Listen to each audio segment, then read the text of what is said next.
Hey guys, welcome back to today's video. Today is Sunday, October 9th, 2022, and my voice sounds different today for a multitude of reasons. I lost my voice at a football game just, I think, 2 days ago, and my voice hasn't come back yet. I tried to take the day off yesterday. I did not make a video. I wanted to. I had a Senate prediction that was going to come out, which I will release later this evening, but unfortunately, I don't have a way of fixing my voice in the immediate. I've been trying a bunch of different home remedies, but it has been day 2 now that I sound like this. So hopefully it doesn't last through the midterms, but I realized at some point that it was just going to sound like this and I was going to have to deal with it. It doesn't hurt when I talk. I'm not sick.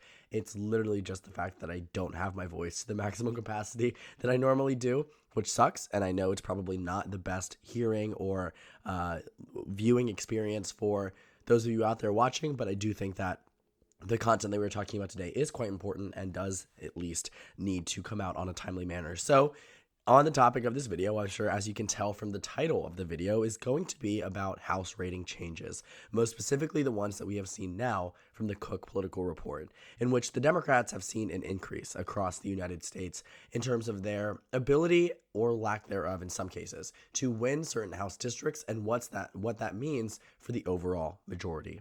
Right now, looking at our House ratings from the Cook Political Report as of October 5th, 2022, they released these literally 4 days ago. The Democrats are in a point where they are still very much expected to lose control of the House of Representatives, but the Democrats are at 194 seats. Now, 194 is nowhere near to be the best that an incumbent party can be. You're talking they should be in the default in the majority if this was to be a very good year for the Democratic Party. But as we know from just where we are for 2022 and where we have been for other elections in blue presidential years, you typically don't see the incumbent party doing that well. Now, in this case specifically, the Democrats at 194 is actually more than where they were previously in old ratings. The redistricting fiascos across the country have made our ratings really uneasy in terms of predicting the overall outcome months ago. It took right until I think June and July for us to finalize these House maps. So right now we are working with very limited data when it comes down to comparison, but I actually want to show you what the numbers are in comparison to where they were back in July of 2022. So to remind you, the Democrats are at 194, the Republicans here are at 211, and the toss-ups are at 30. In July, that number was slightly different. The Democrats were at 186, which means an 8-point reduction relative to where they are right now, or 8-seat reduction, might I say. The Republicans are at 215, which means they had 4 seats more than they do currently, and the toss-ups were 34.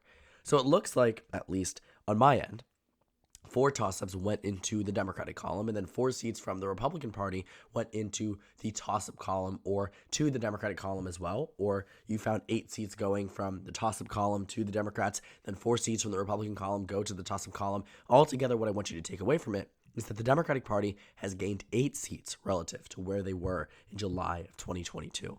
And the most notable part about it is that the Republican, and that's where you can really hear the voice crack. You can hear where my voice is really going out. I'll try to make it a little bit better as we continue through this video. But the Republican Party being at 211 seats right now tells me a lot.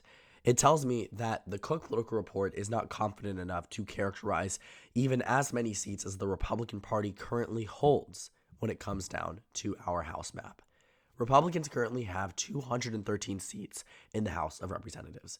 Never until now were they expected to have, at a default, less seats than what they currently hold. In any type of wave year, example 2018, Democratic incumbents are super, super safe. In fact, in 2018, Democrats did not lose a single district with a Democratic incumbent. So for Republicans to be at this point right now, where there are Republicans out there in the toss-up column, and a good amount of them in the toss-up column as well, because a lot of these Republican victories from the Democrats are due to simple redistricting, due to the simple fact that the districts have now become unwinnable for the Democratic Party to some regard. And that's why you have some of these Democratic seats here. But when you look at the seats in the Republican column, many of these, in fact, were shored up for the Republican Party, made easier for the Republican Party to win, and yet they still remain to be toss-ups. Now, being at 211, the Republican Party is in a uniquely advantageous position relative to the Democrats, meaning that Republicans only need to win about 1 in 5 toss-up seats to win the majority. For context, back in 2020, they won almost all of them. But in 2018, the Democrats did as well. It really just depends on the national circumstance. It really does depend on a case-by-case basis. For instance, if I was to put money on the state of Alaska, I'd argue that Mary Peltola was going to win.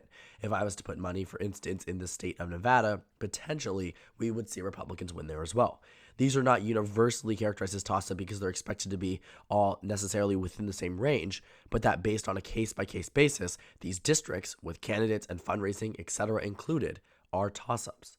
But for the Republican Party to have 10 of their seats as toss-up seats is quite alarming. It's alarming on the front that the Republican Party should not have a single toss-up seat when it comes down to this election. I understand that states and districts were always going to be competitive, but I think if this was to be, for example, a 2010 type of year, the Republican Party would not even have the possibility to lose congressional seats to the Democrats. And they already have. For instance, in Alaska, the Democrats just won that seat. Special elections up across the nation have narrowed up districts that should have been easily winnable ones for the GOP, characterized as safe Republican by every metric. And yet Democrats come within single digits of winning, in some cases winning these districts. Larry Sabato's crystal ball had Alaska as safe Republican. For what it's worth, Cook Political Report had the state of Alaska as likely Republican when it came down to the special election. So for Democrats to win there tells you that some of these characterizations, even the ones that are lean and likely Republican or lean and likely Democrat, could be wrong for 2022. And honestly, that's something Democrats should be hopeful for. And this shift from July is also indicative of an overall national shift in favor of the Democratic Party nationwide. When it comes down to the Democratic Party's chances in the House of Representatives, they have about a 30% chance. Keep in mind, this is the narrowest majority of the 21st century, and Democrats only need to lose just 5 seats. For context, they lost double digits in 2014 and lost 63 seats in 2010, the last time we had a Democratic incumbent first-term midterm election. Democrats lost 63 seats. Republicans only need 5, and yet Democrats, miraculously on their front, have a 1 in 3 chance at holding on to the House of Representatives. That's why this is so insane. It sounds like I'm whispering to you guys, by the way. It sounds very funny on my end, too. I apologize if it is making it difficult to watch this video. I promise I won't sound like this forever. But looking at the overall expectations in the House of Representatives, it breaks down to a point where Republicans are at 225 and Democrats are at 210. That again tells me that Democrats are within a winnable position for the House of Representatives.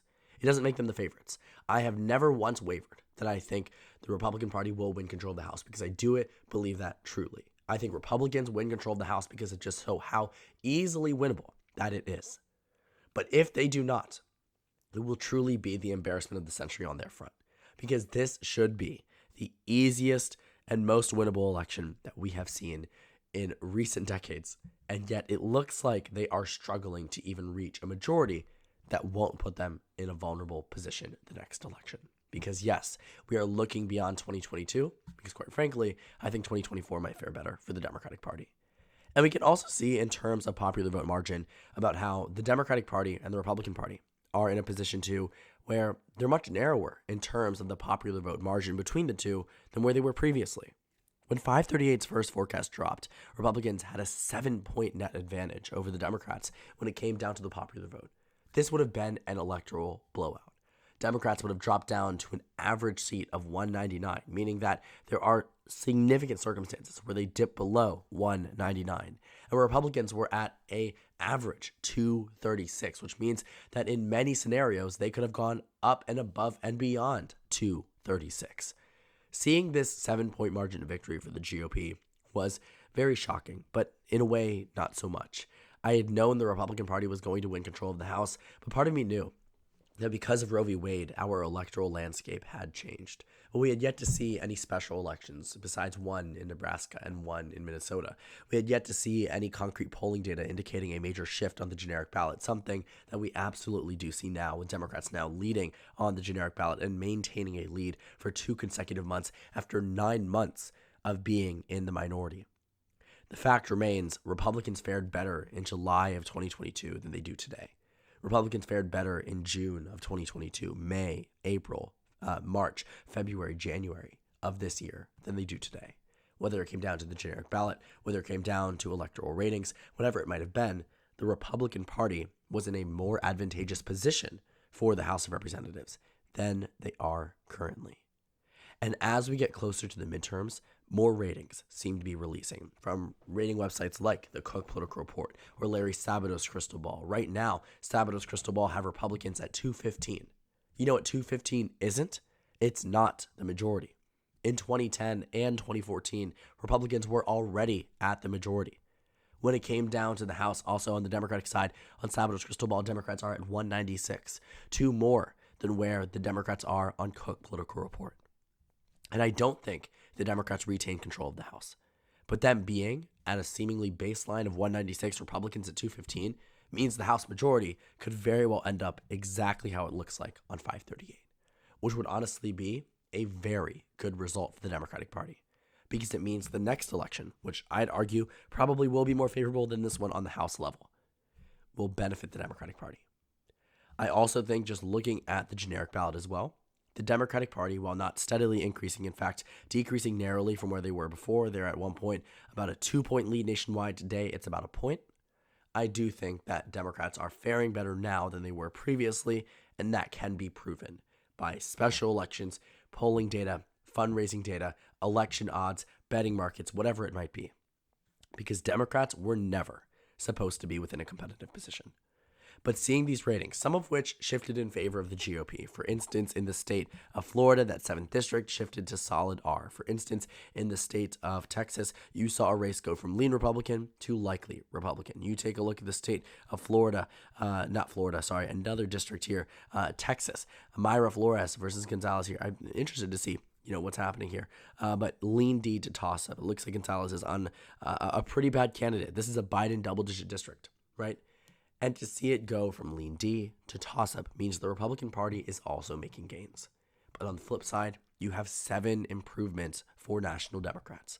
Races that the GOP has publicly said they are targeting, and races that they flipped in the 2020 election. If those races become more competitive, if they flipped it in 2020 but lose it in 2022, it will completely warp my mind drastically about how to understand political politics. American politics, because looking at the way that we see, election results, the way that we see wave years, the fact remains there probably is going to be a congressional district that was lost by the Democrats in 2020 that was won in 2022.